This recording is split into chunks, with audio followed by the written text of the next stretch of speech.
Another appeal filed in the Schoharie limo crash case. Why Nauman Hussein's lawyers are taking this to New York's highest court. A shocking discovery in a Schenectady neighborhood. What was found at a home that has neighbors scratching their heads and investigators enlisting forensics help from state police?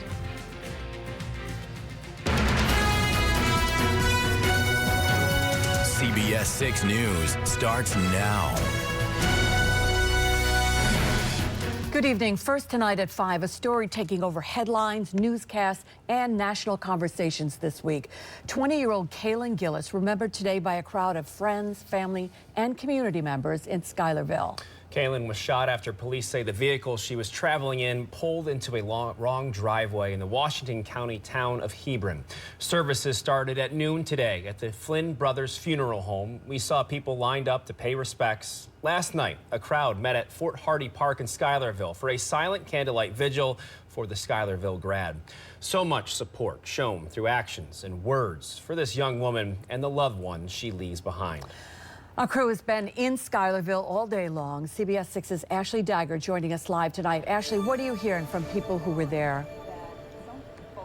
Well, Tom and Liz, it's been an extremely emotional day, all day, with people of all ages coming to pay their respects. We have seen people pour out of the funeral home in tears and just embracing each other as they continue to mourn the loss of Kaylin Gillis. And from noon to 4 here at the Flynn Bros Funeral Home, community members were welcomed, and at one point there was a line stretching down the street. We have seen several members of Washington County Emergency Services, including the Sheriff's Office, the District Attorney, and Congressman Paul Tonko.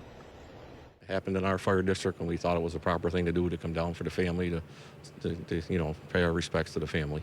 It's been a difficult week, but not nearly as difficult as it is for the family. I mean, we have to do what our job is now, is to continue the investigation. The case doesn't end with the arrest, certainly, and there's a lot of work to be done. Now, for the last hour, friends and family were invited into the funeral home, and they're pouring out of the funeral home now. And Sheriff Murphy also told us that the department has to do what it can to make sure that this ends with a successful prosecution. They want the Gillis family to get justice. Now, we'll have more details for you later on in the next half hour. For now, reporting live in Schuylerville, Ashley Dagger, CBS 6 News. All right, Ashley, thank you. Well, as loved ones mourn this loss, the man charged in Kaylin's death sits behind bars without bail. 65-year-old Kevin Monahan of Hebron is accused of firing a shotgun at the car that Kaylin and her friends were in and faces second-degree murder charges. One of 2 shots fired hit Gillis. Kaylin's school leaders described her this week as a kind, smiling young artist. Her family says her dreams were to become a marine biologist or a veterinarian. She loved animals, and they're trying to honor that love, asking for donations to the ASPCA in her name. CBS 6's Kalani Aaron is live also in Schuylerville tonight. How is the ASPCA reacting tonight, Kalani? That's right, Tom. Through such a tragedy, Kaylin's friends and family are reflecting on her love for animals and hoping that this could be a way to continue honoring her legacy. The ASPCA sent CBS 6 a statement. It reads in part, quote, "We are grateful that they have chosen to honor Kaylin's memory by helping vulnerable animals, as we encourage all those who have been inspired by Kaylin's compassion for animals to support their local shelters through donations, fostering, and adoption," unquote. Here's what a man who attended Kaylin's funeral had to say about her love for animals. I love my dog, and it's so sad. I can't believe it happened, and I care for her family, Definitely, I feel very bad for them. Now, in their statement, the ASPCA also offered their deepest condolences to the Gillis family. For now, we're reporting here live in Schuylerville. Kalani Aaron, CBS 6 News. All right, Kalani, thank you. And it's really amazing to see the kind of support and care shown for Kaylin and her family. Such a terribly difficult time. It's been a tough week, and we've been telling Kaylin's story and following everything happening here all week long. So many aspects to cover and discuss. Find that coverage at cbs6albany.com and with our free news app. We have some breaking news on the Antonio Brown front tonight. TMZ is reporting a Florida judge has issued an arrest warrant over unpaid child support. The outlet says Brown allegedly ducked payments he was required to make to an ex. Brown would be released from custody if he pays $30,000 to be applied to the child support. It comes as the former NFL standout assumes majority ownership over the Albany Empire Arena team. CBS 6 has reached out to Brown's team for comment. New at 5 tonight, Schenectady police investigating after someone found what appeared to be a jawbone. This happened on the 500 block of Page Street around 2 o'clock this afternoon. A neighbor shared video of police digging up the bones. Some additional bones were also found, and investigators are not sure, though, if they're human or animal. All of the bones have been sent to the State Police Forensic Lab for DNA and dental tests. Police say the jawbone only appears to be from an adult person, but that's not definitive. They also don't know when they'll have the test results back. Another entry tonight in the Schoharie limousine crash court saga. Just 10 days before the jury selection in Nauman Hussein's criminal trial, his lawyer filing another appeal over a tossed-out plea deal. Just yesterday, a New York State Supreme Court Appellate Division sided with Judge Peter Lynch, who dropped a plea deal that Hussein was offered by a now retired judge. Under that agreement, Hussein would serve no jail time. But new court documents filed today escalate the case to the state's highest court, the Court of Appeals. And again, jury selection is set for May 1st, so any action from the Court of Appeals would have to happen within the next week. Well, at the Capitol in Albany, lawmakers will return Monday to once again negotiate a state budget. We're told they'll also be passing a fifth extender on Monday. One thing expected to be out of the final budget, Governor Hochul's ambitious housing plan, introduced in her State of the State address in January. Today, I'm proud to introduce the New York Housing Compact. The compact pulls together a broad menu of policy changes that'll collectively achieve the ambitious goal of 800,000 new homes built over the next decade. Certainly an ambitious plan at that for the governor as they continue to debate here. The New York Times is reporting the governor's housing compact plan is dead, though. The Times cites sources familiar with closed-door negotiations and says it met resistance from lawmakers in both parties, especially in the Assembly. The plan could be revisited later in the legislative session, which ends in June. Cohoes Assemblyman John McDonald told CBS 6 earlier this week that he heard the housing plan negotiations had become a sticking point. He thought those negotiations were showing promise, though, last weekend. Meanwhile, talks in Albany continue about the future of energy in New York homes and cars. The governor is proposing a ban on fossil fuel heating equipment by the year 2026 in new residential construction and 2030 for existing small residential buildings. As CBS 6 looks into what this could mean for current homeowners, we want to know, do you plan to go electric now or wait until it's mandatory? Scan the QR code on the screen or head to cbs6albany.com to respond to the polls. You can see right now 85% saying never. The governor's proposal is getting some pushback from state Republican lawmakers. Today, they sent a letter to the governor citing a U.S. Court of Appeals decision that ruled federal legislation preempts state and local natural gas appliance regulations. They suggested taking action like independent cost studies or supporting diverse energy sources instead. Taking a closer look at this story later on tonight at 6. The Supreme Court has a self-imposed deadline of midnight tonight to decide the fate of an abortion pill. Its first major questions on the abortion issue since overturning Roe v. Wade last year. Willie James Inman has more details now from the Supreme Court. A handful of anti-abortion demonstrators held up signs outside the Supreme Court as the justices consider whether to keep a commonly used abortion pill available nationwide. We're here because we care about the outcome of this decision. Earlier this month, Judge Matthew Kacsmaryk, a Trump appointee, blocked the FDA's approval of mifepristone, pulling one of two drugs used in medication abortions from the market. An appeals court later voted the FDA's approval of the pill should stand, but imposed tighter rules on how the drug is prescribed and dispensed. The White House says it is prepared to continue to fight for abortion rights no matter how the justices rule. Democrats are also waging a battle in Congress, trying to make access to abortion the law of the land, but they've made little headway. We are in control, quote unquote, of the Senate by 2 votes on a good day, where the Republicans control the House of Representatives.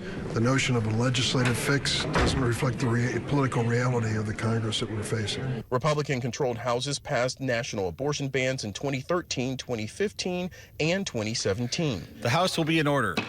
but say they're not trying to do so again this year. It works through committee. The Supreme Court has made that decision. It goes to the states. The states will take up that issue. The issue is already front and center for many headed into the 2024 campaign.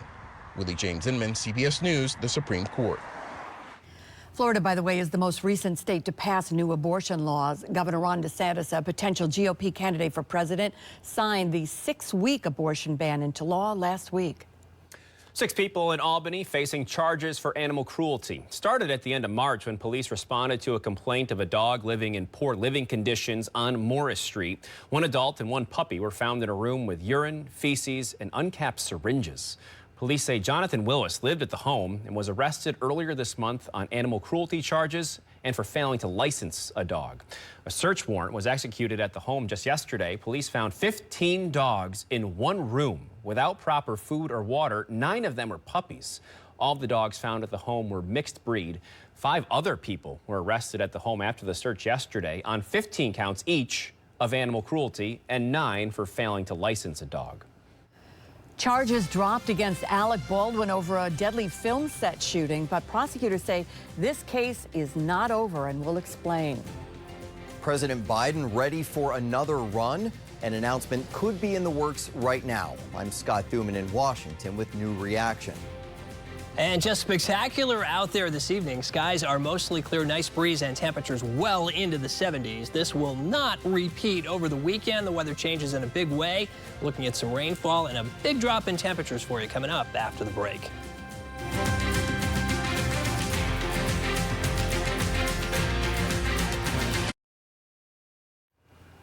Actor Alec Baldwin could still face charges in the deadly Rust film set shooting. An involuntary manslaughter charge in the death of cinematographer Halyna Hutchins was officially dropped today in a formal notice. But the special prosecutors say charges could be refiled after a follow-up investigation. The film's armorer still faces an involuntary manslaughter charge. Baldwin was holding the prop gun when it fired, but maintains he never pulled the trigger. Rust was set to restart production yesterday at a ranch in Montana. An attorney for the film said in a statement that production will bar any use of working weapons and any form of ammunition from the set. President Biden has always said that it's his intention, so is he ready for another term? Multiple reports now say he is and could make that official next week. Chief political correspondent Scott Thuman takes a look at what's driving Biden's decision and hurdles that stand in his way. The will he or won't he wondering may be over. Politico reporting President Biden could announce a re-election bid next Tuesday. So what's driving the decision? Partially, Donald Trump. My dad used to have an expression. He'd say, Joey, don't compare me to the Almighty, compare me to the alternative. Numbers show the two would be neck and neck, setting the stage for a possible retread of 2020, though Trump never really stopped. The decline of America is being forced upon us by Biden and the radical left lunatics running our government right into the ground. However, new AP polling also indicates real challenges for Biden. A paltry 26% of Americans want him to run again, and only 47% of Democrats. His approval rating also a hurdle as he takes blame for a struggling economy. Incumbent presidents always take the hit. Clearly, this inflation spurt over his term has been a very serious one. The good news for him is it's coming down. The bad news is it may not be coming down fast enough. So then why run again? Most Democrats seem to believe their best chance of beating Trump or another Republican would be with the incumbent president. Now, that may be a faulty assumption, but it's an assumption right now that most Democrats are making. There's also age as a factor. Biden is already the oldest president in history at a time the party is looking to shift younger. And if reelected, he would be 86 at the end of a second term. Another headwind, splintered support among Democrats like Senator Joe Manchin, who's up for re-election in a red state. Thursday, hammering Biden for not negotiating with Republicans over the debt limit, calling it a deficiency of leadership. In Washington, I'm Scott Thuman. Well, as promised, temperatures came up today, officially at Albany at this point, 79 degrees, feeling every bit of it out there as well. Typically, we're up around 62 this time of the year, so far exceeding the average. It will not be repeated this weekend, although Saturday still does look mild with temperatures at least 10 degrees above normal. Still thinking low 70s here. The day will be a lot cloudier, and it's because of the increased cloud cover that temperatures will be down. It's dry and it's breezy. It's my weekend pick day for outside activities because Sunday looks chilly, raw, and damp. I think we'll get a good soaking rain in here roughly between midnight and noontime on Sunday. Somewhere in that window, that's when we'll get a period of fairly steady, widespread rainfall, some downpours, maybe some thunder, and then through the afternoon coming up on Sunday, that will taper back to just some light rain showers or drizzle, but a really chilly and kind of gray and damp end to the weekend. So plan your outside plans this weekend accordingly. It's beautiful out there this evening, though. Nice. It's our second Friday in a row, well above average temperatures. Here's downtown Albany, Freihofer's sky camera, and all we've had is some very high, thin cirrus clouds. It's clear right now. Temperature up there at 78 degrees. The breeze is up as well. It's not too strong, but a south to southeast wind at 14 is noticeable and kind of makes it feel really nice out there. 78 again. That temperature, that's the airport reading. Dew point at 42, so it's not even humid. Saratoga Springs sitting at 80. Had a bunch of low 80s to the west, which was expected. Warm fronts kind of hung up over us. Even temperatures here in western New England in the 70s right now. So everybody enjoying a really nice evening. No issues. Hey, a lot of the drive-ins are either open or opening tonight. There are a few that are opening next week, so call ahead. But it's a great night for the drive-in for sure. Looking at temperatures at 8 o'clock in the mid-60s throughout the capital region, and by midnight tonight, it's only mid-50s. So that's not bad for this time of the year. Nice evening for that for sure. 40s to around 50 overnight tonight. Clouds will tend to increase, but dry weather prevails. The breeze will stay up, which is one reason why temperatures won't drop off. There's our warm front. Cold front back in here getting closer. It's kind of pinching off this warm sector, but we'll still be in it tomorrow. But again, with the front a little bit closer, clouds coming in, and especially with the flow coming in off the Atlantic Ocean. This frontal system, though, is not moving to the east very quickly.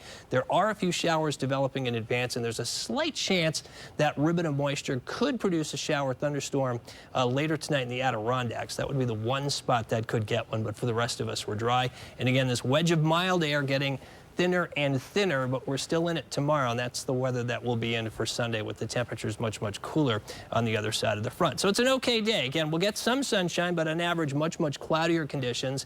Look for those temperatures between roughly 70, 75. Western New England, you're generally in the 60s, but everybody dry. Pretty gusty. Winds gusting up to about 25, 30 miles per hour out of the southeast. During the evening, a spot shower, but again, the main rain potential will start to evolve as we get closer to 10, 11, 12 o'clock. And watch how kind of slowly the band moves through, and within it, elements of heavier downpours, potentially some thunder here. So again, this should lead to a generous amount of rainfall. There's 9 o'clock Sunday morning. It's widespread, and then the heaviest starts to shift off to the east, but we're still in the clouds. We're still in this area of spotty showers through the afternoon. So widespread, half-inch to an inch rainfall, but within the band, again, there'll be some pockets of heavier downpours. So some locations locally could see as much as 1 inch to 2 inches of beneficial rainfall. We're still running deficits here, so the rain will be much needed. And there's your temperature trend into Sunday. Again, much chillier day with the damp weather, the gray skies, numbers in the 50s. And cool will be the theme for next week. Some spotty showers Monday into Tuesday, especially for the hills. It's 50s Wednesday.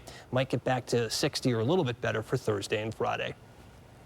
Thank you, Steve. Enjoy today while it lasts. Yes, right? and it's nice to know that the forecast is approved for family audiences. Yes, yeah, exactly. Very Rated nice. G. We especially like that graphic. So is this. Coming up here in sports, obviously outside, that's nice, but inside, Game 2 of the playoffs for the Adirondack Thunder later on tonight. Yeah, our CBS 6 sports director, A.J. Pankowski, is live in Glens Falls tonight. He's going to give us a preview of what's to come from a rowdy Cool & Scheuring arena. That's right after the break. And ahead at 5:30, one person described it as a Nazi daycare. Why homeowners in a Washington state community are fighting back angry neighbors speaking out over a large swastika painted on their house. And it's the time of year when we expect to see the colors of spring on all the plants and trees, but find out why those vibrant views aren't quite what we're used to so far this spring.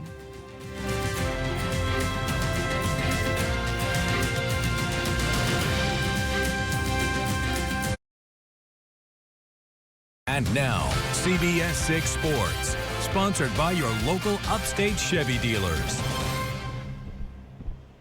Hey everyone, tonight in sports, we're back at Cool Insuring Arena for another big-time showdown between the Thunder and the Growlers. Wednesday night was game one. The Thunder coming away with the upset win. What a game, what an atmosphere. It's going to be crazy in here again tonight. So here's my keys to the game. All right, let's get into it. These are highlights from game one. Quick recap. The Thunder and the Growlers were tied at 2 apiece at the end of the first period. The second was when the Thunder took over. A 3-goal period solidifying a 5-3 win for tonight. If it isn't broke, don't fix it. If the Thunder can play with speed, spread the puck around, and capitalize on the fast break chances, they are going to be in a good position to take down the 1 seed yet again. Also, they've been living off the fans' energy for weeks just to get them to the playoffs. No different tonight, as they could show the rest of the league they weren't just the last team in, they're real contenders. One way or another, we're going to find out if the Thunder are for real as this one plays out, and there's certainly nothing better than playoff hockey. Come 11 p.m. tonight in sports, we'll have full game highlights to see if the Thunder can take a 2-0 series lead. For now, reporting live from Cool Insuring Arena, AJ Pankowski, CBS 6 Sports. Thank you, AJ. At 5:30, stories of gun violence this past week shaking the nation and once again reigniting conversations on firearms. Mothers in Kansas City say the fear has become unbearable. The debate over whether trans female athletes should compete in women's and girls' sports is heating up. I'm Janae Bowens in Washington. And coming up new tonight at 6, nationwide wrong address violence incidents. They're putting Capital Region delivery drivers on edge. Find out just about the safety measures they're taking these days in response. And now it's time for today's pizza break. We'll be right back.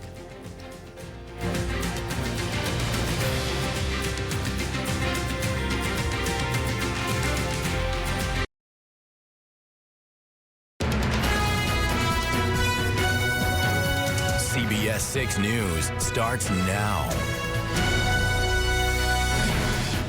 Our top story all week, the Schuylerville community today gathering to say goodbye to 20-year-old Kaylin Gillis. Kaylin was fatally shot after the Washington County Sheriff says she and her friends drove into the wrong driveway in Hebron on Saturday. Continuing our coverage tonight, CBS 6's Ashley Dagger. She joins us live in Schuylerville. And Ashley, you've been there since the service for Kaylin started at noontime. That's right, Liz and Tom. It has been an extremely emotional day all afternoon with so many people coming by to pay their respects. For the last hour, friends and family were inside the funeral home, and it was a packed room with some people even standing, listening in from the outside. And we have watched as friends, family, and people of the community have stepped out of the funeral home in tears and embracing one another as they continue to mourn the loss of Kaylin Gillis. From noon to 4 here at the Flynn Brothers Funeral Home, community members were welcomed. At one point, there was a line stretching down the street. On Saturday, Gillis's life was cut short after she was shot while she and her friends were trying to turn around in a driveway they realized was the wrong house. 65-year-old Kevin Monahan remains behind bars tonight and is accused of shooting at the car, killing Gillis. We have seen several members of Washington County Emergency Services, including the Sheriff's Office, the District Attorney, and Congressman Paul Tonko. Everybody's just there trying to figure out why this happened. It's, you know, people are just caring. They're just hugging one another, loving one another, trying to understand why this happened. How could this happen to someone as young as she is with some talent? It's just a horrible thing, but we have to do what we can to make sure that this ends with a successful prosecution and that the Gillis family gets justice. Sheriff Murphy also told us that this investigation does not end with the arrest and that more work needs to be done. Reporting live in Schuylerville, Ashley Dagger, CBS 6 News. All right, Ashley, thanks very much. In Kansas City, a story with eerie similarities to just what unfolded in the North Country. The shooting of 16-year-old Ralph Yarrow last week after he rang the wrong doorbell. Ralph is recovering after he was shot in the head. The 84-year-old man who was charged in that shooting pleading not guilty. A group of mothers in Kansas City are now making their voices heard. Adriana Diaz spoke with moms who say the fear that's terrorizing families is unbearable. It may not be our kids, but it's going to be someone's kids, and that hurts just as much. Sarah Ennis, Anna Simpson, Annie Knoll, and Eileen Knobloch are suburban Kansas City moms who say if they don't speak up, they're part of the problem. So many women out here today, this was their first protest. This was my first protest. They'd never done anything like this, and it felt scary and uncomfortable. And We want other moms like us to get uncomfortable a little bit. That's why just 3 weeks ago, after the Nashville school shooting, they created Lives on the Line, a group stretching across district, state, and party lines, demanding an end to gun violence. We don't have enough white people who are willing to stand up and say, this is not right. Because we know that Black children and LGBT people are affected by gun violence at a much higher level. Yeah. A recent CBS News poll showed 61% of parents say their children are worried about gun violence. My 8-year-old woke up the other night and she said, Mom, I had this dream and there were guns. You have mental health issues everywhere. But when you pair those with absolute chaos in terms of gun legislation, this is what you get. With gun gridlock in Washington, states are paving their own way in both directions. This week, Washington state will become the 10th to ban assault weapons, and Florida's governor recently signed a bill allowing permitless concealed carry, the 26th state to do so. And in Tennessee, despite the Nashville school shooting last month, representatives just passed a law protecting gun manufacturers against lawsuits. The states with the weakest gun laws have gun death rates that are 3 times higher than states with strong restrictions. I think about it every day I drop my children off at school. Every day? Every single day. Oh, Every day I say I love you, and I pray it. I'm not exaggerating. I pray it's not the last time I see them. One mom also told us that maybe there needs to be a change in narrative, perhaps approach ending gun violence as what could be the greatest achievement of this era. Adriana Diaz, CBS News, Kansas City.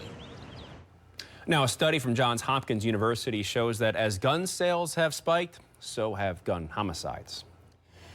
Yesterday's question of the day, do you support allowing transgender female student athletes to compete in women's and girls' sports? Overwhelming results, as you see there, 94% of responders, and there are well over 30,000 say no. And it's a question that's being asked all over the country. Janae Bowens reports tonight on why there seems to be somewhat of a consensus in what's really been a heated debate. Peyton McNabb is a high school volleyball player who was severely injured competing against a trans female athlete. I suffered from a concussion and neck injury that to this day I'm still recovering from. She spoke out earlier this week in support of the Fairness in Women's Sports Act, currently making its way through the North Carolina state legislature. It would prohibit individuals from competing on sports teams that do not match the sex they were assigned at birth. Having to play against biological males is not a level playing field. And many people agree with her. Sinclair conducted an unscientific poll and over 30,000 people responded. 94% of them said they did not support trans female athletes competing in women's and girls' sports. This echoes an NPR Ipsos poll from last year showing 63% of Americans say they oppose allowing transgender athletes from competing in women and girls' sports. And I think people who are looking at this from the outside, even those who don't have daughters or young women who are in educational programs, understand the patent unfairness that goes along with allowing biological men to compete in spaces specifically designed for women. I hate to tell a young transgender person that they can't participate in a sport that they like.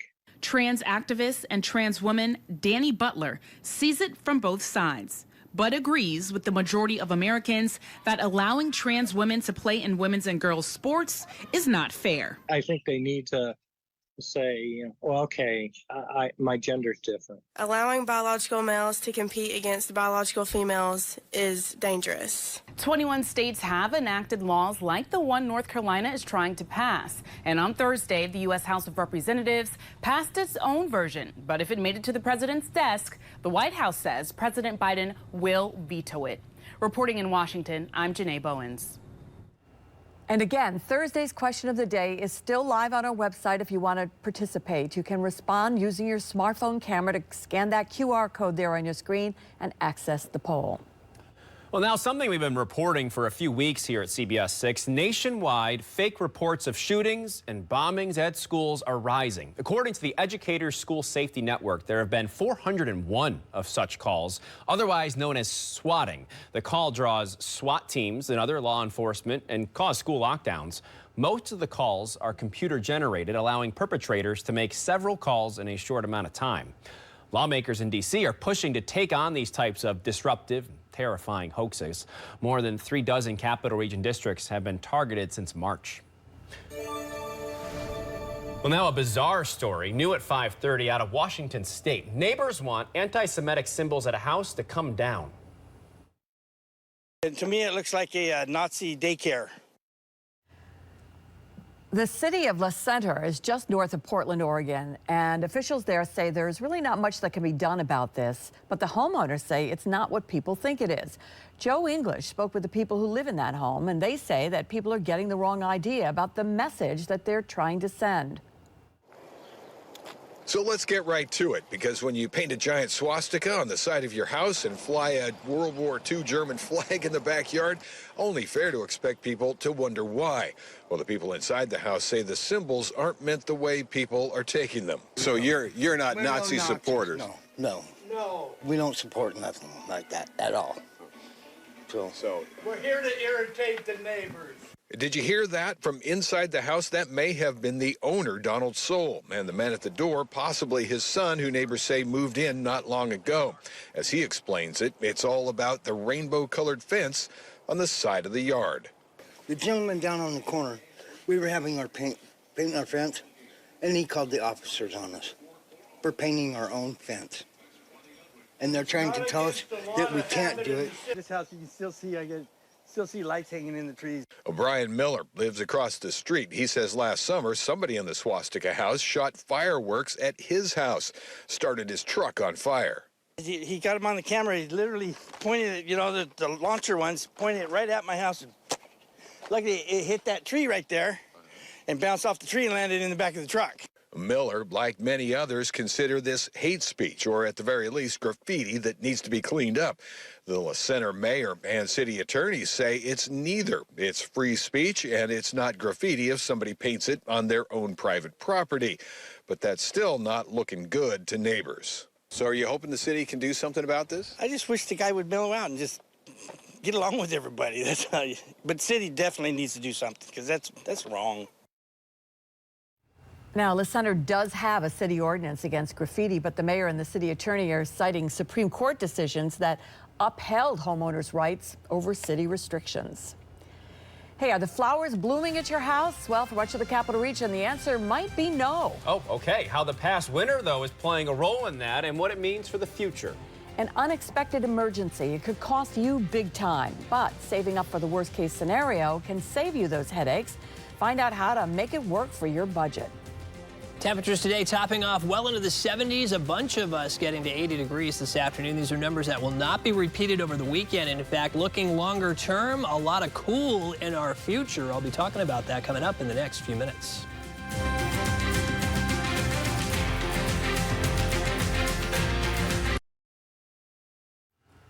A new report finds 2022 was a year of climate extremes. Many climate records are being broken, and not in a good way. According to the World Meteorological Organization's annual State of the Climate report, oceans reached record high temperatures last year. Global sea levels also climbed to the highest on record due to melting glaciers.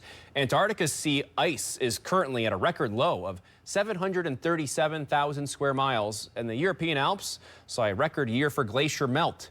Climate scientists say most records are on track to be broken again in this upcoming year. Climate change affecting seasonal changes here in the Capital Region, too. Yeah, that's right. After the dull and really sort of barren-looking landscapes that are common each winter, the transition to spring is the time for things really just to come back to life and re-brighten our surroundings. Except this year, you may be noticing, there really is less color out there among the plants and the bushes and the flowering trees. And CBS 6 meteorologist Craig Adams takes a look at just what's going on there. Right here, I have a forsythia. Normally, this would have been just covered with these gorgeous yellow flowers, and yet you can see the only ones that came are way down here at the bottom where it was protected by the snow. The origin of the lack of blooms goes back to our winter temperature pattern. If you recall, January was exceptionally mild. In fact, it was our mildest January since 1939. This set the stage for certain types of flowering plants, trees, and bushes to become vulnerable to a cold snap. These early flowering plants, they set their buds the year before. They have to survive the winter. And when it's too warm, they come out of dormancy a little bit, and then you get hit by a real cold snap, which we did in early February, and those buds died. Thus leading to where we're at now, where we should have lots of spring blooms, but instead a less colorful spring to be seen. What happened this spring has happened in previous years, so it's not unprecedented. The question now is, though, will climate change make it happen more often? Yeah, with the climate changing, I think we will. In fact, in the last decade, we've seen it here in the capital region. We've had a bunch of springs where flowering trees and apple trees crops have been damaged by exceptional warmth leading up to a cold snap, which we always inevitably get.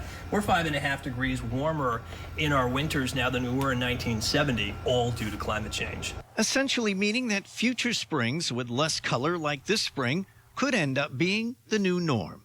I'm Craig Adams, CBS 6 News.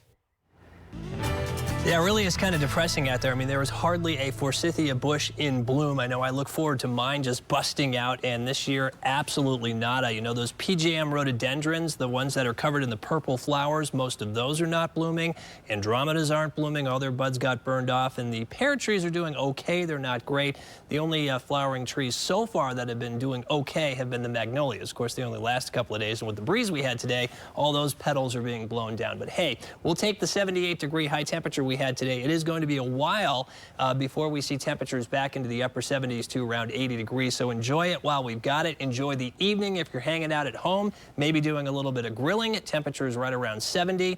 At 7 o'clock, we'll only slip back into the, I'd say, upper 50s to lower 60s by 10 to 11 o'clock tonight. The breeze stays up. Clouds will come in, but this is really mild for this time of the year. Let's take you outside right now. Freihoffer's sky camera, and we're looking at Troy, Albany in the background. We've got sunshine. And that temperature right at 79 degrees. That is really warm for this time of the year. 62, that's our average high. So again, exceeding that. Warmest day of the week this week. 79 now at Saratoga Springs, Glens Falls, North Creek. Checking in well into the 70s. Broad Albany at 75 degrees. Bennington 77. Pittsfield now 73. Cooperstown 83. It was even warmer. Central and western New York, a lot of low 80s today. And again, no big temperature drops coming up overnight tonight. Upper 40s to lower 50s should do it with largely dry conditions. I say largely dry conditions because there are some showers breaking out across western New York in advance of this front. That's moving very slowly, but it is possible a few of those could make their way into the Adirondacks for a couple of hours. That would be the one spot that could get a shower tonight. The rest of us, though, dry. Cool high pressure coming down the New England coast, so it's much chillier eastern New England. Coastal areas only in the 50s. Some of that cool air is going to back in a bit over the weekend. That, coupled with increased cloudiness, will start knocking our temperatures down, but the true cooling, that's not likely to hit until Sunday when this frontal system moves to our east. And again, that's the zone of rain, not moving quickly our way, but it will come in late Saturday night and take this mild air and push it offshore. But we'll still generally be in this warmer air mass tomorrow. But with the increased cloud cover, expecting those daytime temperatures down, but still at least 10 degrees above average. Should put us into the low 70s with a gusty breeze out of the south-southeast. Again, a lot of clouds, just some intervals of sunshine. But overall, not a bad day. 60s across Bennington and Berkshire counties. It's definitely my weekend pick day for outside activities. Sunday is going to be much chillier and damp. Now, in terms of getting our steadiest rainfall, that's going to come in late Saturday night. There might be a couple of spotty showers Saturday evening, but the main zone will come in as we get closer to midnight. Could be some downpours, could be some thunder with this. It's not going to move through that quickly, so even through mid-morning Sunday at least, we're likely still in some steady, moderate to even locally heavy rain. Sunday afternoon, it will start to shift to the east, but I think we're still stuck in clouds and some areas of light rain and drizzle. This should be generous, widespread amounts of a ½ inch to an inch. That's the area shaded in yellow. You get into the orange areas, inch, inch and a half, and there could be some pockets because of the convective elements, the downpours, the thunder, if we get it with the front, that could see amounts as much as 2 inches that could be scattered across the area. So this will be a good soaker. It's been dry this month, so that's not a bad thing. Sunday's temperatures, though, again, down a lot, and that's really the theme for next week. Upper level low pressure kind of stuck over the northeast, so it's going to be cool, fairly cloudy, some spotty showers from time to time, generally expecting highs in the 50s through Wednesday, and then maybe back to 60 or so by Thursday and Friday. All right, thank you for that, Steve. And coming up all new at 6 tonight on CBS 6, is it time to go electric? New York State lawmakers weigh an end to fossil fuel home heating, but we want to know what's going to be cheaper. Nationwide wrong address violence incidents. They're putting Capital Region delivery drivers on edge. Find out the safety measures they're taking in response.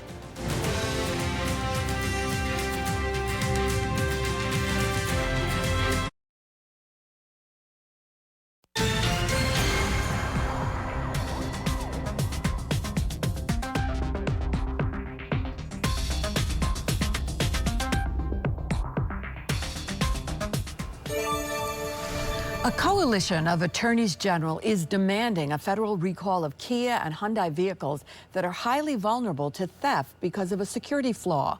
The attorneys general from 18 states, including New York, as well as Massachusetts and Vermont, signed the letter sent to the National Highway Traffic Safety Administration yesterday. They urged the agency to recall vehicles from the automakers that were manufactured between the years 2011 and 2022. Now, the cars don't have anti-theft devices that were standard in others that were made in those same years. In February, both Kia and Hyundai announced that they created new anti-theft software as well as offered a free steering wheel lock. AGs argue that those fixes won't be available soon enough and that the string of thefts has taken up valuable law enforcement resources.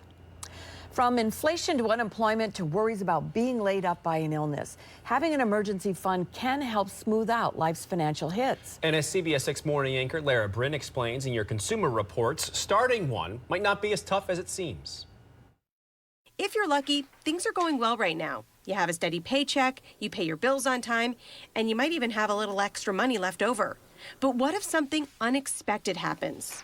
We've all experienced major financial emergencies, an unexpected home repair, medical bills, or even loss of income. Lisa Gill writes about personal finance for Consumer Reports. Having a rainy day fund to cover these types of unplanned expenses can protect you from major debt, which could easily turn into a financial crisis. Financial planner Nestor Vargas says that putting aside enough to cover 3 to 6 months of essential expenses is a good rule of thumb. Essential expenses are housing, food, transportation, debt repayment. And so what you want to do is you want to sit down, figure out how much that is on a monthly basis, multiply it times 3 or 6 to come up with the actual number you need to save for your emergency fund. Once you determine your savings target, don't let that number daunt you. Definitely important to start saving as much as you can or as little as you can. If it's $5, $10 a month, you'll be surprised how quickly that adds up. An online savings calculator can show how much you'll need to set aside each month to reach your goal and how quickly that money will grow. Consumer Reports suggests putting money into a high-yield savings bank or certificate of deposit. Many of those accounts now have interest rates over 4%. And make saving even easier by setting automatic deposits or transfers from your checking account to your emergency fund. It'll keep your contributions on track and secure until you need them. I'm Lara Bryn reporting. Thank you, Lara. While building emergency savings should be a priority, you may have other urgent financial obligations, such as high-interest credit card debt. Paying down that debt, though, in that case, should become the priority. If you have low-interest debt, then you could strike a balance there. You could funnel some of your savings toward paying off your debt, with the rest then going toward that emergency fund. And if you'd like more on paying off credit card debt, visit consumerreports.org. Still to come tonight, another appeal filed in the Schoharie limousine crash case. Nauman Hussein's lawyers are taking this to New York's highest court.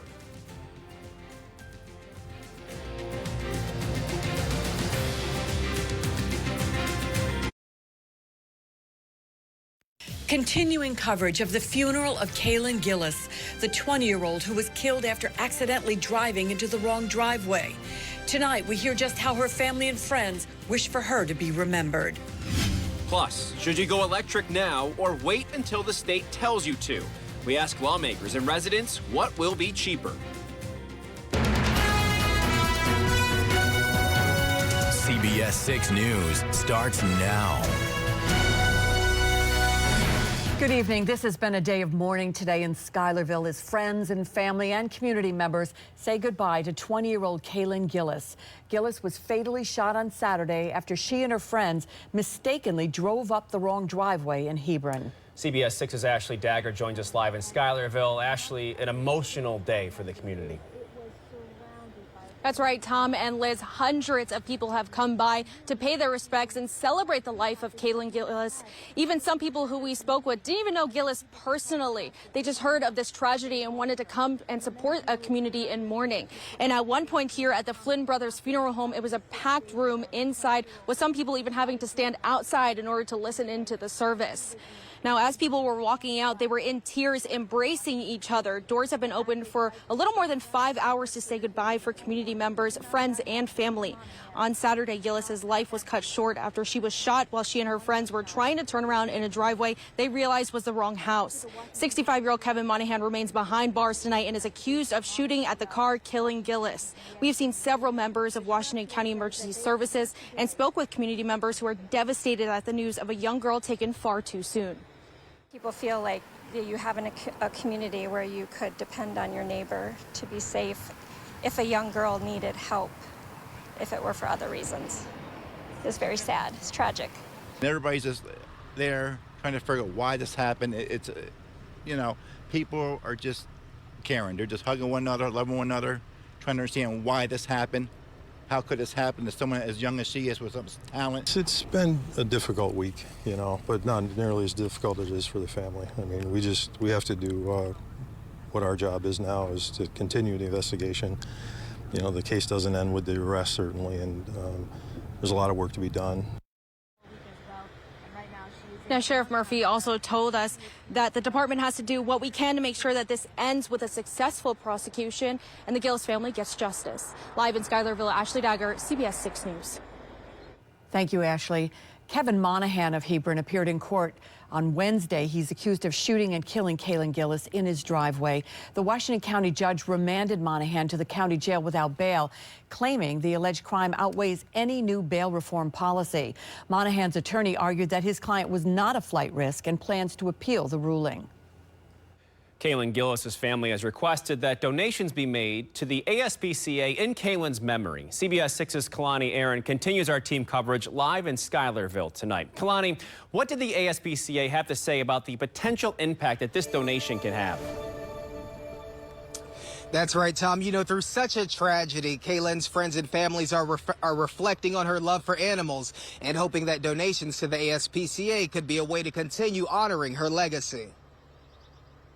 The ASPCA sent CBS 6 a statement. It reads in part, quote, "We are grateful that they have chosen to honor Kaylin's memory by helping vulnerable animals, and we encourage all those who have been inspired by Kaylin's compassion for animals to support their local shelters through donations, fostering, and adoption," unquote. Here's what a man who attended Kaylin's funeral had to say about her love for animals. I love my dog, and it's so sad. I can't believe it happened, and I care for her family, you know. Definitely, I feel very bad for them.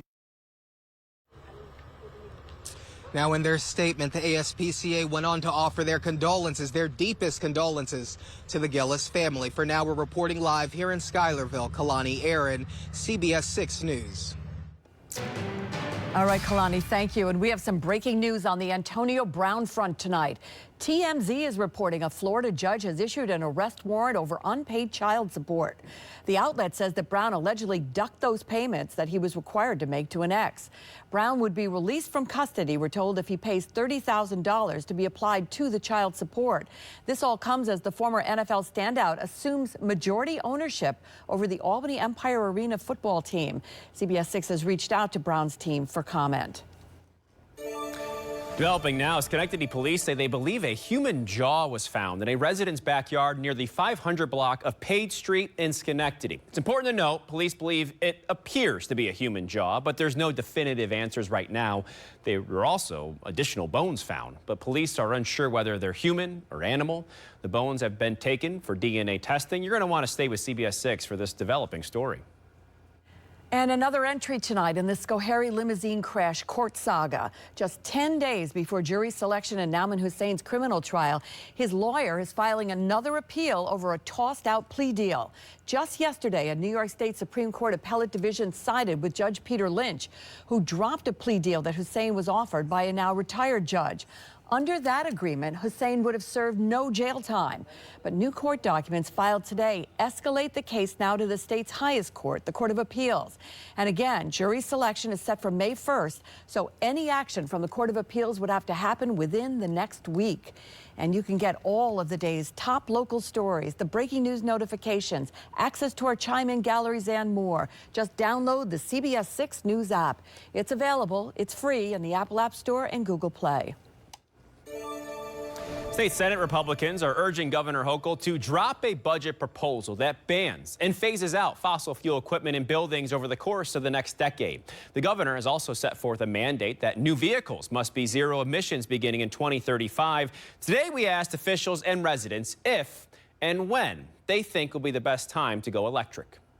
When it comes to going electric, for Antonio Tarver, it comes down to cost. If I could afford the maintenance on electric cars, sure. You know, my girlfriend loves Volkswagen buses. You know, at some point I'd like to have an electric one because those things are pretty solid. Lisa Sager's husband already has a Tesla. Well, because he wanted the environmental positive, you know, the positive environmental effect of that, and plus it's a really nice car. Yeah. The Tesla is really amazing.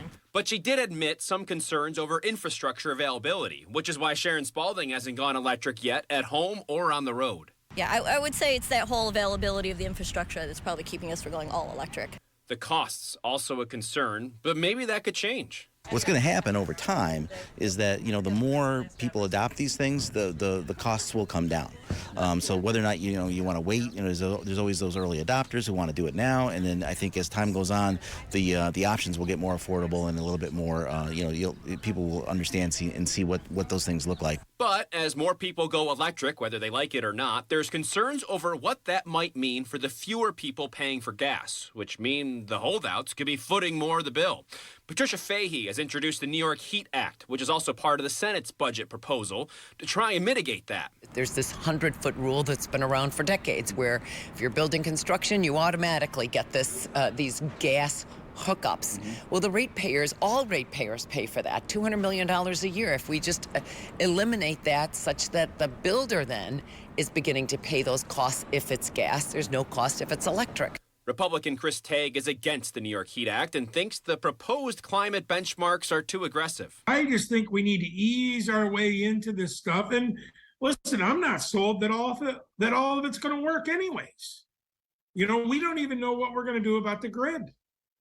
You know, I think we have to look at that, and we have to make sure that we have enough electricity, you know, to run vital things first. We got to figure out what we're going to do with catalytic converters, and then we need to figure out these electrical vehicle policies that we have, because just like the internet, our policies are very outdated. To make an action right now, it's really up to the person. You know, if they feel really strongly and they want to go, you know, all green and all that, yes, you could do that today. It's probably a little bit more expensive than not doing that at this particular moment in time, but those things are going to change, and it's just something to keep watching. Yeah. National Grid says they're trying to keep choice available for as long as possible. But if the current mandates in the budget are enacted, the deadline could come sooner than later. And we want to know, do you plan to go electric now or wait until it's mandatory? Scan the QR code on your screen or head to CBS6Albany.com to respond to this poll. You're going to want to weigh in. It is a heavy one for the never, 86% right now at this hour. Go vote. At the Capitol in Albany tonight, lawmakers are going to be returning actually Monday to once again negotiate a state budget or potentially pass a fifth extender. But one thing that's expected to be out of the final budget, Governor Hochul's ambitious housing plan introduced in her State of the State address in January. Today, I'm proud to introduce the New York Housing Compact. The compact pulls together a broad menu of policy changes that'll collectively achieve the ambitious goal of 800,000 new homes built over the next decade. Now, the New York Times is reporting that the governor's housing compact plan is dead. The Times cites sources familiar with closed-door negotiations and says it met resistance from lawmakers in both parties, especially in the Assembly.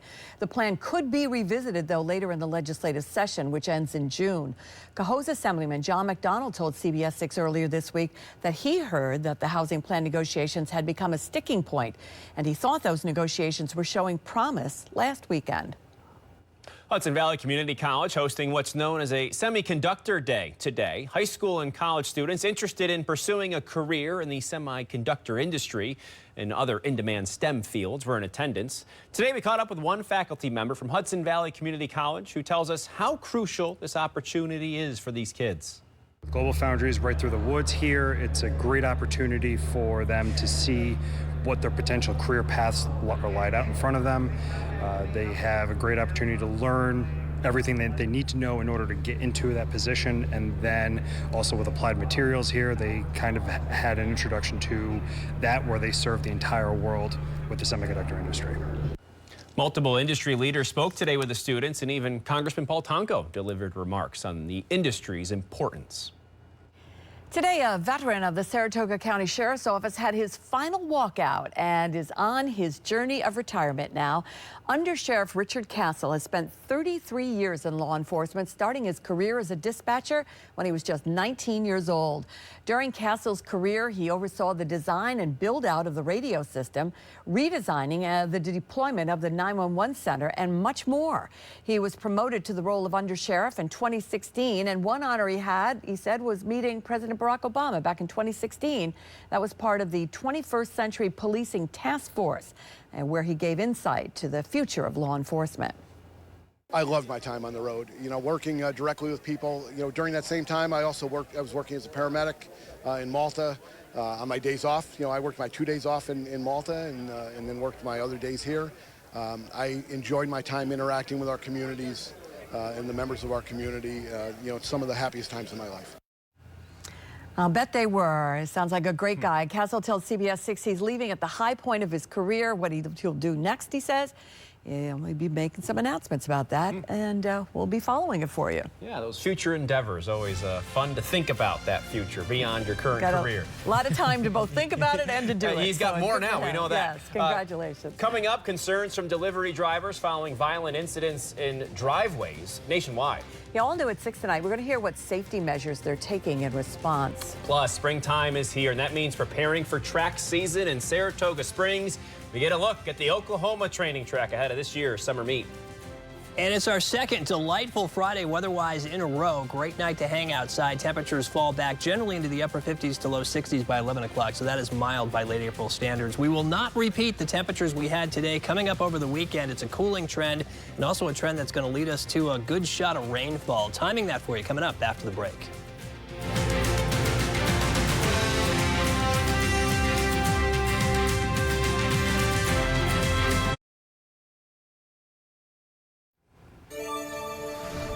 Welcome back. New at 6 tonight. With recent violence across the country stemming from people being at the wrong address, safety concerns are on the rise for delivery drivers. CBS 6's Emma Quinn shares how one Capital Region pizza shop is feeling and what law enforcement wants you to do to be cautious of. 20-year-old Kaylin Gillis of Washington County fatally shot, and Ralph Yarl, a 16-year-old from Kansas City, recovering after being shot in the head this week. Both victims allegedly shot at for arriving at the wrong address.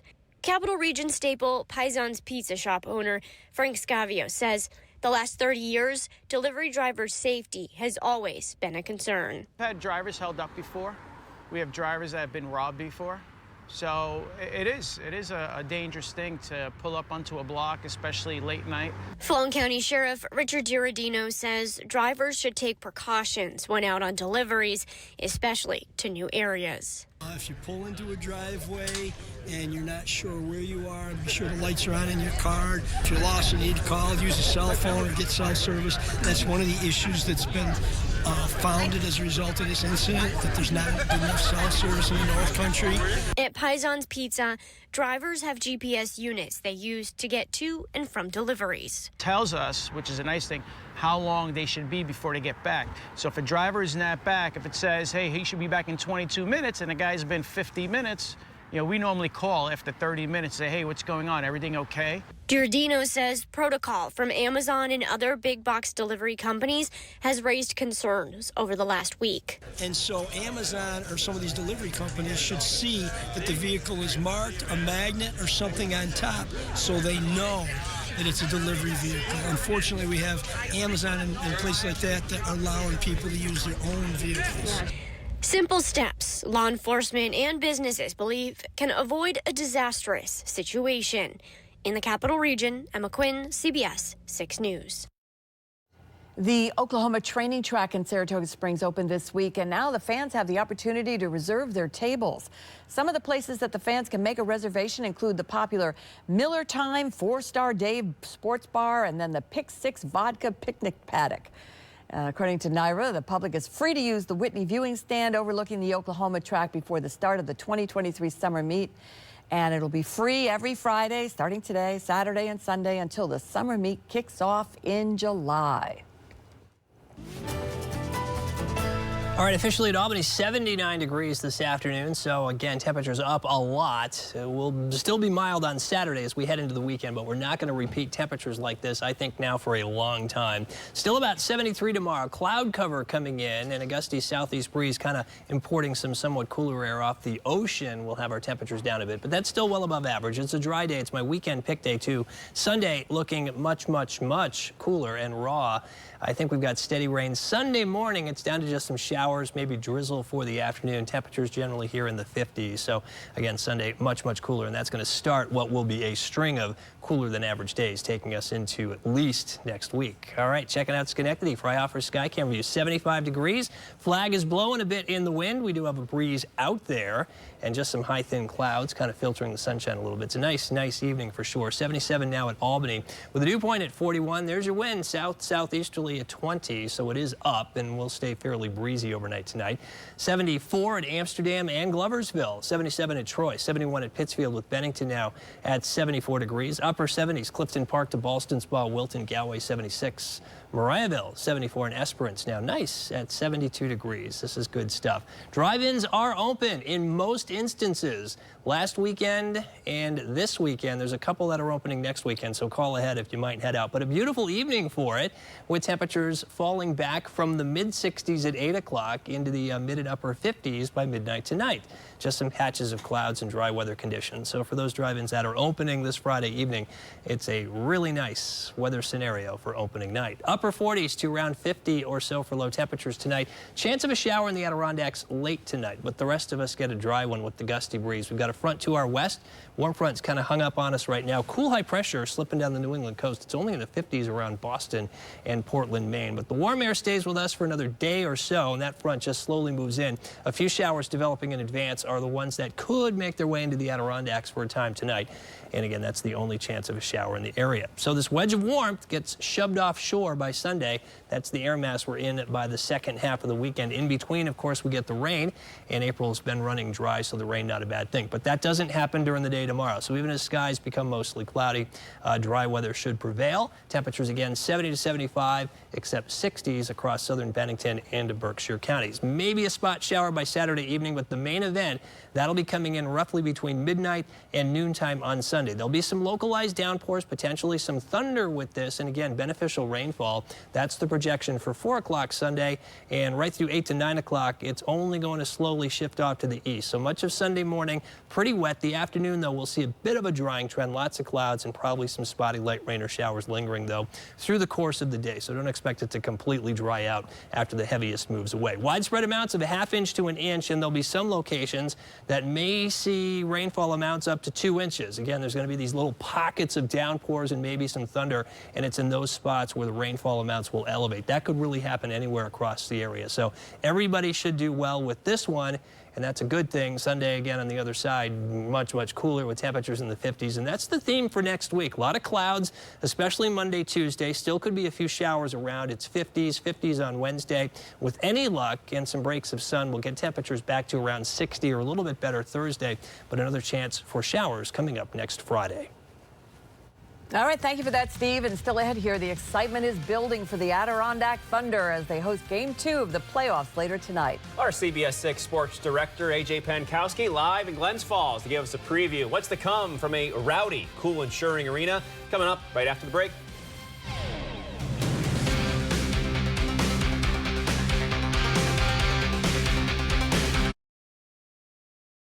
And now, CBS 6 Sports. Sponsored by your local Upstate Chevy dealers. Hey everyone, tonight in sports, we're back at Cool Insuring Arena for another big-time showdown between the Growlers and the Thunder. Game 1 of their first-round matchup Wednesday night. The Thunder snagging the upset win. What a game, what an atmosphere. It's going to be loud here again tonight. We got a live look right now. The team's getting into their pregame warm-up, shooting around. So let's get into my keys to the game. All right, these are the highlights from Game 1. Quick recap. Thunder and Growlers were tied at 2 apiece at the end of the first period. The second was when the Thunder took over a 3-goal period, solidifying a 5-3 win. For tonight, if it isn't broke, don't fix it. If the Thunder can play with speed, spread the puck around, and capitalize on fast break chances, they are going to be in good position to take down the 1 seed yet again. Also, they've been living off the fans' energy for weeks just to get them to the playoffs. No different tonight as they can show the rest of the league they weren't just the last team in. They're real contenders. One way or another, we'll find out if the Thunder are for real as this one plays out. And there's nothing better than playoff hockey. It's starting to get packed in here. It is loud, and it is going to be a crazy one tonight to see if the Thunder can get that 2-0 series lead. But for now, reporting live from Cool Insuring Arena, AJ Pankowski, CBS 6 Sports.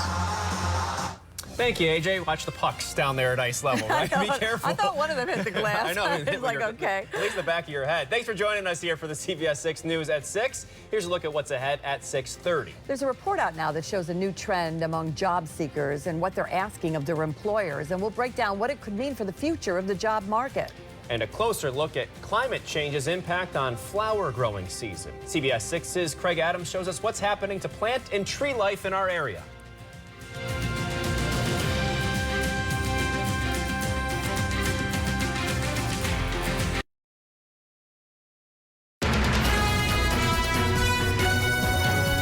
CBS 6 News starts now.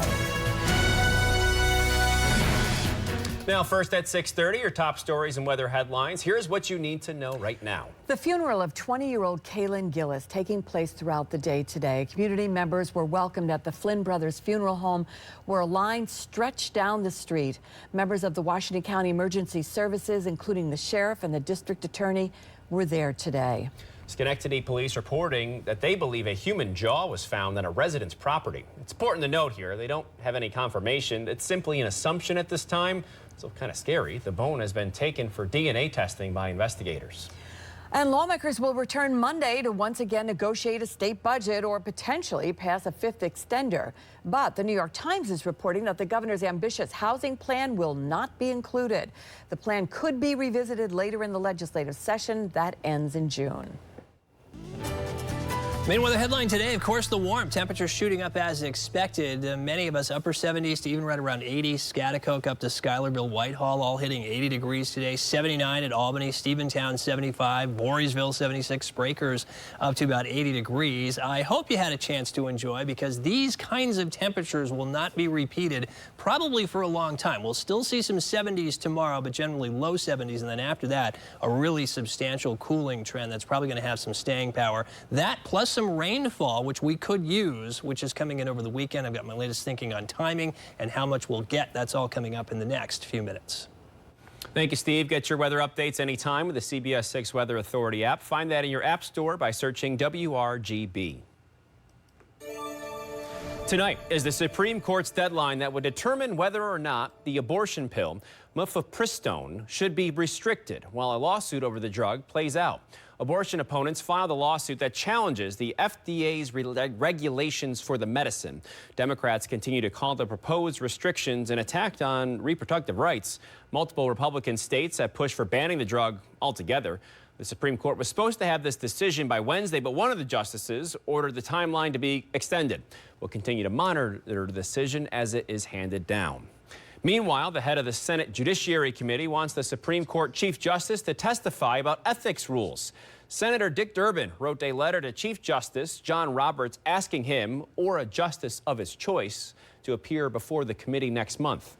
His request comes after reports that a wealthy Republican paid for luxury travel for Justice Clarence Thomas. Thomas has said he did not list trips or other perks in his financial filings because he did not know to include them, but now plans to amend his filings.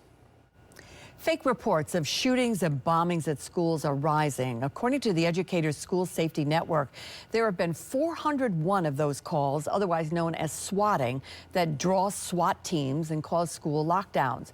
Of course, the report comes as just a couple of weeks ago, dozens of swatting calls were made to schools across New York State.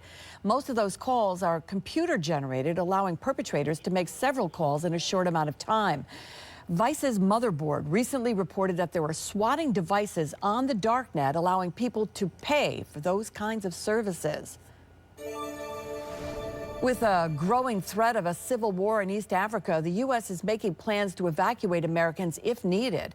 They have yet to announce any plan like that, but the State Department does confirm that at least one U.S. citizen has died in the violence in Sudan that broke out nearly a week ago. Sudan's military leaders continue to battle each other over political issues, and the violence has resulted in nearly 400 dead. The Biden administration is continuing to make calls, though, for a ceasefire in Sudan. In the strongest terms, the United States condemns the violence between the Sudanese armed forces and the Rapid Support Forces. You have seen members of this department and members of this administration for a number of days now say clearly that there is no military solution to Sudan's political crisis. Well, as of right now, neither side in this conflict has been willing to sign agreements relating to any democratic solution, including allowing an election to take place. Only about half of Democrats say they think President Biden should run for office again. That's according to a new Associated Press poll. Just 47% of Democrats in the poll said they want Biden to run again. 78% of Democrats said they approve of the job he's doing as president, though, despite the reluctance to see him run again. And 81% of Democrats say they would likely support Biden if he's the 2024 nominee. This poll comes just one day after a report revealed the president was likely to announce his re-election campaign next week. Conservative talk radio host Larry Elder is throwing his hat in the ring for the 2024 GOP presidential nomination. The 70-year-old made the announcement on Fox News' Tucker Carlson tonight and followed up with a tweet saying, in part, "America is in decline, but this decline is not inevitable." And while speaking with Carlson, Elder cited his family's military history as his reason for running. I'm the only one who didn't serve, and I don't feel good about that. I feel I have a moral, a religious, and a patriotic duty to give back to a country that's been so good to my family and to me, and that is why I'm doing this, Tucker. Elder joins a Republican field that includes former President Donald Trump and former South Carolina Governor Nikki Haley, as well as former Arkansas Governor Asa Hutchinson and entrepreneur Vivek Ramaswamy. Elder previously had run in a runoff election in California. That was against Governor Gavin Newsom, but he fell short of winning that race. Actor Alec Baldwin could still face charges in the deadly Rust film set shooting. An involuntary manslaughter charge in the death of cinematographer Helena Hutchins that was dropped yesterday. There is a status hearing in the case set for today. The special prosecutors say charges could be refiled after a follow-up investigation. It's not yet clear if the involuntary manslaughter charge will be dropped against the film's armorer. Baldwin was holding the prop gun when it fired, but maintains he never pulled the trigger. Rust was set to restart production yesterday at a ranch in Montana. An attorney for the film said in a statement that production will bar any use of working weapons and any form of ammunition from set. Two men facing charges connected to the 2017 White Nationalist March in Virginia are scheduled to appear in court today. Tyler Bradley Dykes and William Zachary Smith allegedly carried torches in that march, and they're charged with burning an object with the, quote, intent to intimidate. Now, according to court records, Smith is also charged with maliciously releasing a chemical irritant, like tear gas, the day of the march. A third man, Dallas Medina, was arrested on Monday, but he's not in custody, according to court records. Their actions came as scores of protesters marched through the University of Virginia's Charlottesville campus, carrying flaming tiki torches and chanting white nationalist slogans. New tonight, it's a workers' market with nearly 10 million jobs open. A new report breaks down how much money job seekers expect. The National Desk's Angela Brown has more. Whether you're established or just starting out, job seekers are squeezing every ounce of leverage during the talent shortage. Coming from a place like Georgetown, I would expect in the upper 80, 90 range. Keenan is not too far off. This new report from the New York Fed says the average lowest wage respondents are willing to accept for a new job roughly $76,000 a year, $2,100 higher than in November. This increase driven by respondents 45 and up with at least a college degree. And so you might say that people are feeling their oats. They're feeling powerful. The New York Fed breaking it down even further, men upping their minimum ask by around 4% to over 88,000. Women up 2%, over 63,000. Career specialist Julie Balke says more money may come with a downside. And what the Fed is so worried about is when you raise wages, then you have to make that up somewhere. And so they're raising prices on things, which causes inflation. Another drawback if you land that dream salary, that extra money being wiped away by inflation. Food up 8.5% from last year. Shelter up 8.2%, which brings us back to Keenan and why he needs to make 80 to 90K minimum. You're in D.C., like nothing's cheap in D.C. In Washington, D.C., I'm Angela Brown. The CDC has signed off on more COVID-19 booster shots for people who are 65 and older or immunocompromised. Federal officials say that those groups, plus anyone who wants added protection against COVID, can get additional booster doses ahead of the fall vaccination campaign. The updated bivalent shots from Moderna and Pfizer protect against the original strain of COVID and the Omicron variants. And they say anyone else will not need another booster shot unless they haven't gotten a dose of the updated Omicron-specific vaccine.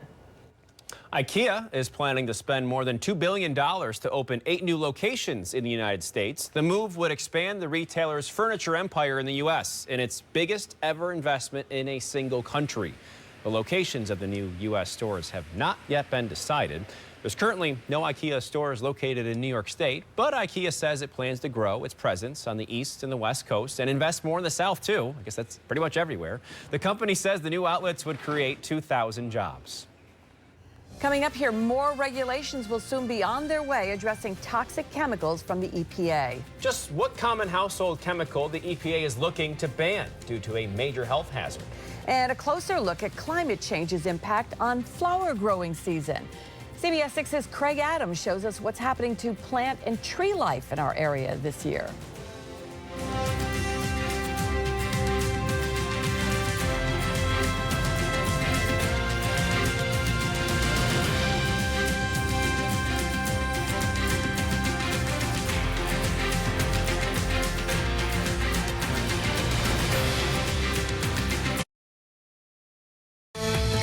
Right here on the CBS Evening News, passports posing problems. Why a backlog of applications may pause your summer vacation. What you need to know.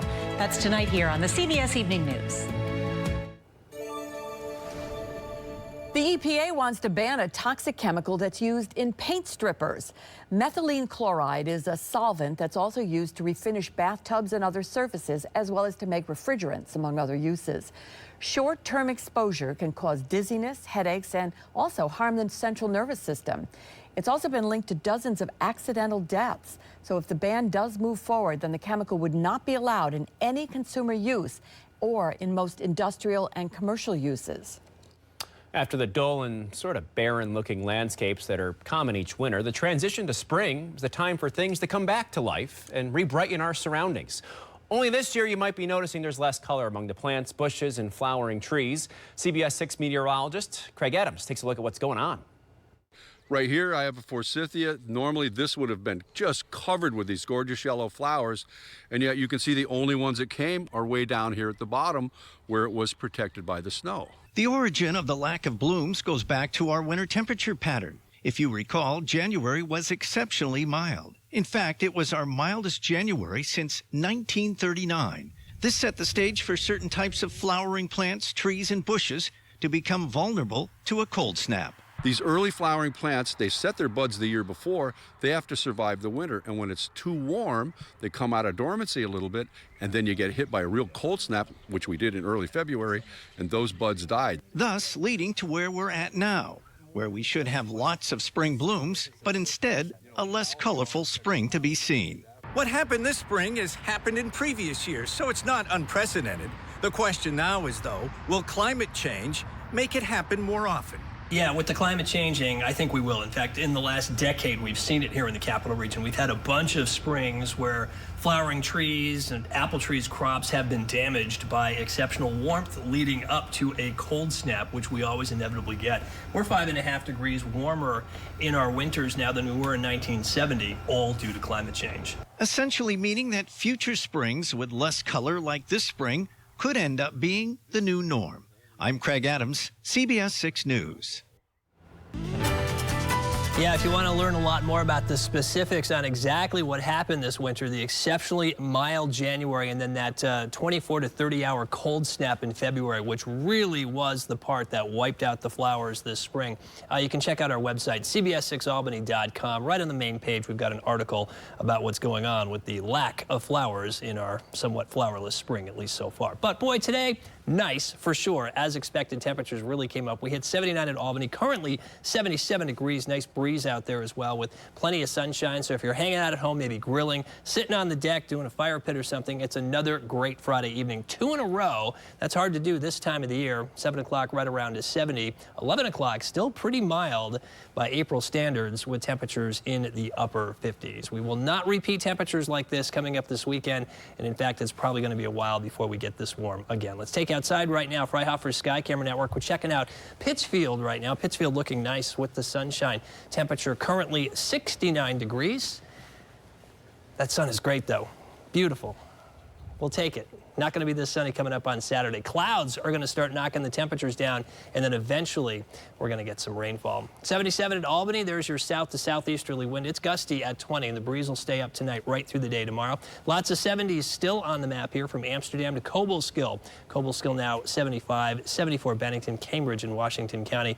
Nice evening at 76. 40s to around 50 tonight. That's above average by about 8 to 10 degrees, so we'll take that. Clouds increase, but for the most part dry. And I say for the most part because there's a little strip of showers across western New York running well in advance of that cold front. Some of those could clip the Adirondacks. That would be the one exception. Otherwise, we're dry. Cool high pressure slipping down the New England coast. It's chilly. Portland to Boston in the 50s, and some of that cooler air is going to try to work in from the east tomorrow. At the same time, the cold front's going to kind of close the gap during the day. I think it stays far enough west, so any rain stays out. We'll be dealing with that Saturday night to Sunday. Again, a lot of this is largely moving to the north-northeast right now, and there's not a big push to get it to move quickly to the east. So that should give us at least another mild day tomorrow, though not as warm as today.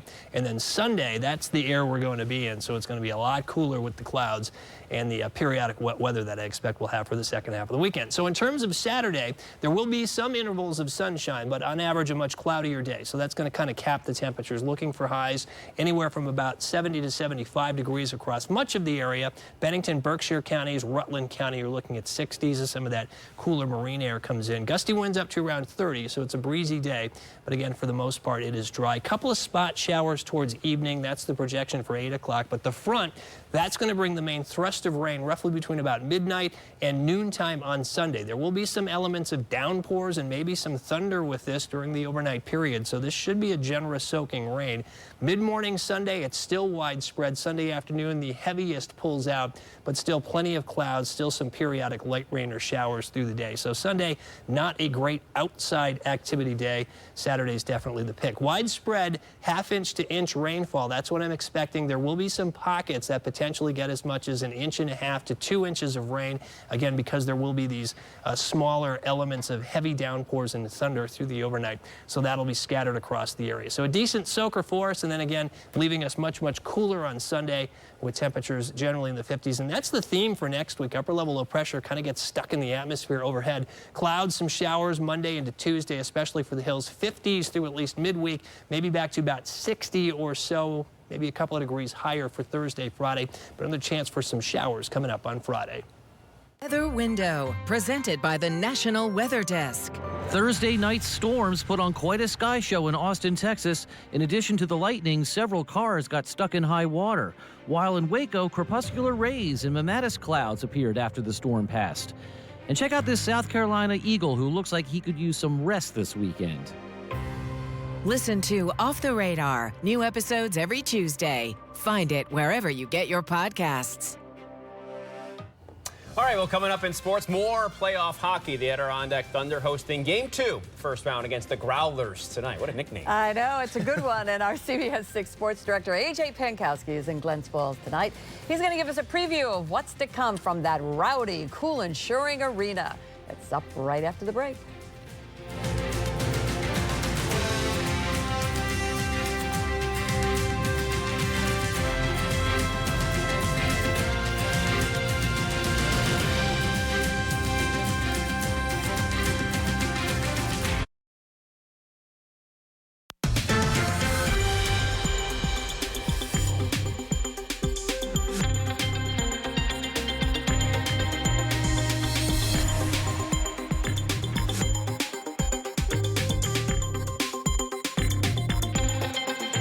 And now, CBS 6 Sports, sponsored by your local upstate Chevy dealers.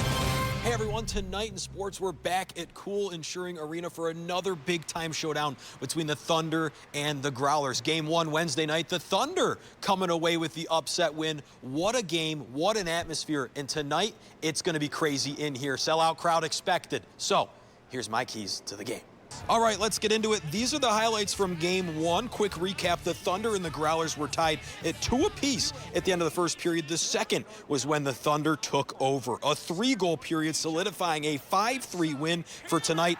If it isn't broke, don't fix it. If the Thunder can play with speed, spread the puck around, and capitalize on the fast break chances, they are going to be in good position to take down the 1 seed yet again. Also, they've been living off the fans' energy for weeks just to get them to the playoffs. No different tonight. It's going to be a crazy atmosphere in here, like I said, and as they can show the rest of the league, they weren't just the last team in, they're real contenders. One way or another, we'll find out if the Thunder are for real as this one plays out. There's nothing better than playoff hockey. Puck drop in just over 30 minutes from now. We'll see if the Thunder can get a 2-0 series lead over the Growlers. Highlights coming in sports at 11. But for now, reporting from Cool Insuring Arena, A.J. Pankowski, CBS 6 Sports. All right, there you have it on that. And then we got a weekend coming up that everybody's got plans for. Right. No pressure. Saturday's the outside day. Sunday, not so much, because Sunday's the day it'll be wet and much, much cooler. But tomorrow, even though it'll be cloudier, we're still looking at some 70s in here, so that's warmer than average by a good 10 degrees. I still might go outside. Yeah. Well, I mean, you can go outside. It's fine. Just saying, try you it probably out. don't want to stay outside for long on Sunday, but yeah, right. You won't get hurt. Thanks for the warning. No problem. You'll just melt, that's all. All right, we're back at 10 and 11. Please come back then. Have a great night, everyone.